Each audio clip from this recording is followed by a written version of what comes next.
भारत जी ने भी बात रखी कि मैं महाराज जी की दो भूमिका देख रहा था। शैक्षिक महासंघ में बोलने के लिए आपको आमंत्रित भी किया और आपने चर्चा में कुछ कठिनाई भी बताई। जैसे मैं इस पे प्रश्न मेरे मन में आ रहा था कि हमारा ये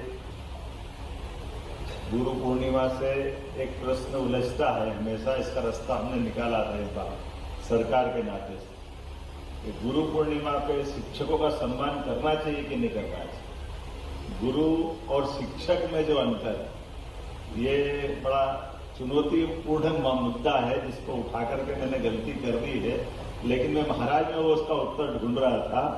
महाराज ने कहा मैं मौन रखता हूँ नवरात्रि में। मैं महाराज जी का इसलिए रहस्य उद्घाटन कर रहा हूँ कि महाराज जी को हमने माननीय राज्यसभा का सदस्य बनवाया और सदस्य बन के महाराज जी इस हमारे उच्च सदन को सम्मानित करने वाले गौरवशाली सदस्य के रूप में जाने लगे। महाराज जी ने अपनी कठिनाई बताई कि मैं तो अपने धाम में बैठ करके अपनी पीठाधीश्वरी के माध्यम से एक अलग धारा में रहता था। अब ये मेरे को संकट है कि खाने का, पीने का, आने का, जाने का, बोलने का। हमने कहा महाराज आपने घर छोड़ा तो छोड़ा काहे के लिए? समाज सुधार के लिए, संसार में अच्छा करने के लिए। इसी मार्ग में चलो यही ठीक है।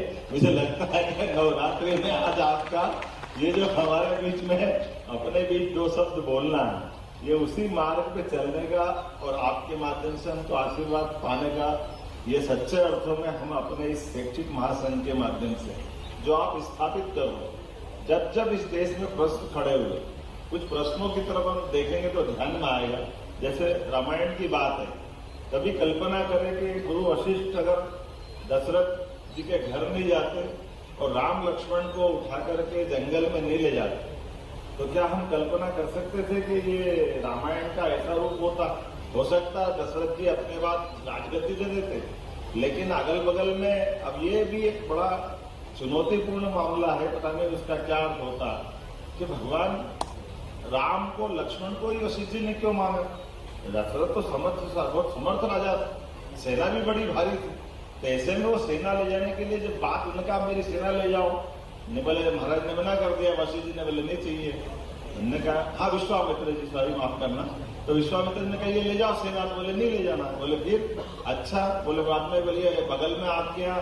अब कभी कभी मैं मुख्यमंत्री होने के नाते से उसका अर्थ निकालता हूँ कि जब हमारी कोई व्यवस्था में कमी रहती तो कोई ऐसा मार्गदर्शन करने वाला भी आता कि जो सत्ता के तंत्र में कोई घुन लग जाता, तो उनने कहा नहीं इनसे नहीं, एक तरह से वो कांच दिखाने के बराबर भी कि दो बालक अपने पुरुषार्थ पराक्रम से उनने वो इतने बड़े अत्याचारी राक्षसों का अंत कर दिया। जो समर्थ सेना तो पहले भी थी, क्या ऐसा नहीं हुआ होगा? सेना को मालूम नहीं पड़ा कि वहां क्या हो रहा पास में? ऐसे कई घटनाक्रम होंगे। लेकिन जब विश्वामित्र जी ले गए तो ले जाने के बाद देखा कि न केवल उनका अत्याचार का अंत हुआ बल्कि आगे जाकर के धनुर्यज्ञ भी हो रहा था और सीता माता को भी लेकर के आए। तो अगर केवल वो इतिहास को गायब कर दो तो भगवान राम का जीवन खाली पड़ जाता।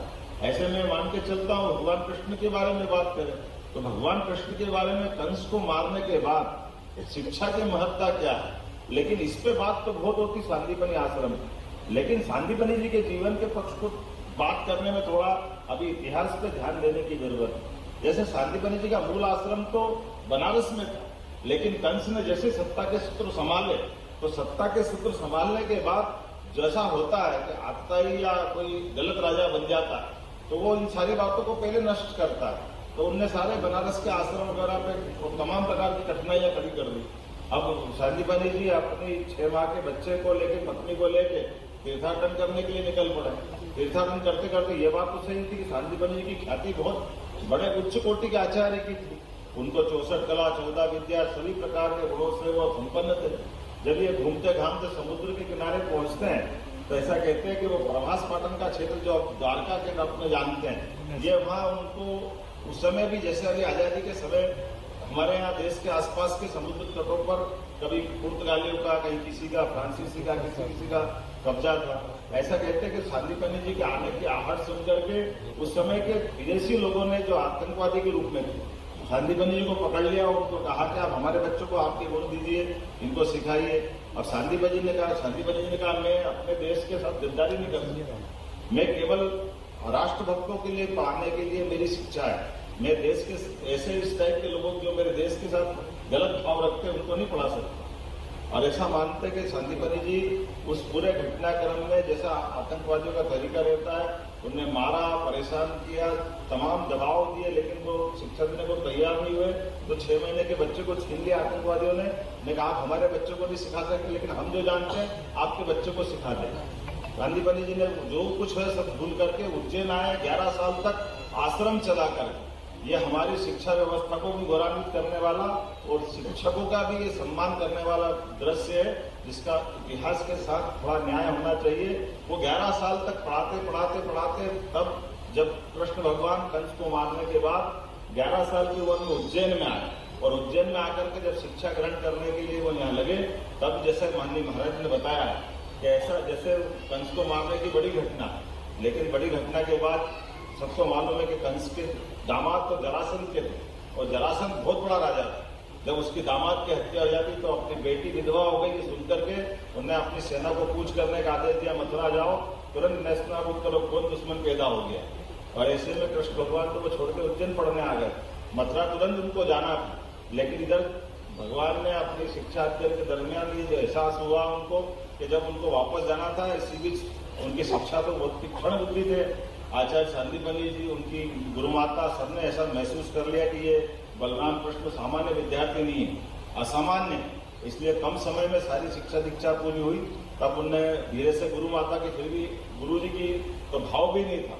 गुरु माता ने कहा कि कृष्ण अगर आप जा रहे हो तो अपनी गुरुदक्षिणा क्या दो? उन्होंने कहा माँ गुरुदक्षिणा जो आप मांगोगे। तो उन्होंने कहा अगर दे सकते हो तो तुम्हारे जैसा भाई है जो हम, उनने पुरानी कहानी बता दी। तो मुझे कहते हुए दिनकर जोशी की पुस्तक है जिसमें उन्होंने उल्लेख किया कि इसी घटनाक्रम की जब सांदीपनि जी को मालूम पड़ी तो वो नाराज हुए। उन्होंने कहा मैं अपने गुरु के नाते से शिष्य को मेरे निजी लाभ हानि में उसको दाव पे नहीं लगा सकता, ये बहुत गलत किया। लेकिन चूंकि ये रहस्य तो उद्घाटित हो ही चुका था, तो स्वाभाविक रूप से गुरु माता की बात जब मालूम पड़ गई कृष्ण, तो उन्होंने कहा मैं बाद में मथुरा जाऊंगा, जो होना हो जाए, मथुरा में पहले मैं गुरु भाई को लेके आऊंगा। और ये इतिहास बना के भगवान जाकर के जामनगर जो अभी बसे तो वो यमनगर नाम से माना जाता था। ये काल के प्रवाह में शब्द भ्रंश हो गया और ये वहां से उस समय जब भगवान प्रवास पाटन से लेकर जब वापस आए थे, युद्ध हुआ भारी, सुदर्शन चक्र उनको परशुराम जी ने इस युद्ध के लिए दिया था, 5 जन शंख वहां से लेकर आए। लेकिन इसके पीछे महत्व का तथ्य क्या है?